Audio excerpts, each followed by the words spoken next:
எதுக்கு கைய நொறுக்கிடுவ? ஹலோ அண்ணா, இப்ப பார்சல் வாங்கிட்டு போனீங்கல்லண்ணா, ரிட்டனுக்காக தானே பேசுறோம். என் தம்பியோட பேக் எல்லாம் ரெடி பண்ணி வைக்கிறேன். தம்பியை ரிட்டர்ன் எடுத்துக்கிறீங்களா? சரிண்ணா. தம்பியோட ட்ரெஸ் இல்லாமண்ணா?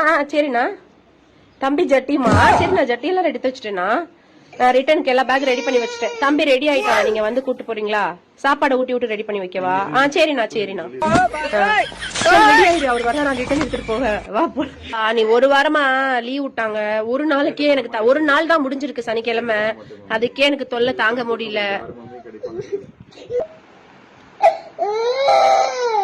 வாவா, நம்ம போன்ல காமிச்சோல அந்த பையன் நல்லா அழகா கியூட்டா, பல்லுலாம் அழகா இருக்கு. அவனே நம்ம வந்து வாங்கிக்கலாமா அமேசான்ல? என்ன டெலிவரி சார்ஜ் மட்டும் தான் கொஞ்சம் கூட வருது. பரவாயில்ல பாவா, வாங்கிக்கலாமா? ரிட்டர்ன் போட்டுடலாம். சரி, அந்த பையனை நாங்க வாங்கிக்கட்டுமா? அந்த பையன் வந்தா இஷான் மாதிரி எல்லாமே பண்ணுவாரா? கேப்போம் இஷான். இஷான், அந்த பையன் வந்தா என்ன பண்ணுவான்? என்ன பண்ண மாட்டான்? வீடெல்லாம் கிளீனா வச்சுக்குவானா? குப்பை போட மாட்டானா? அப்போ நீனு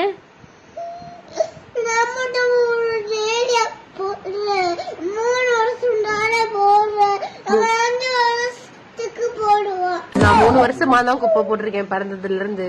அவன் 5 வருஷம் போடுவான்னு சொல்றாரு. வேற ஒண்ணும் இல்ல. அப்புறம் இஷான் வேற என்ன பண்ணுவான்? இப்படி தொட்டதுக்கெல்லாம் அழுகுவானா? தொட்டாச்சு நீங்க மாதிரி எங்களுக்கு அழுகுற பிள்ளையே வேணாம்.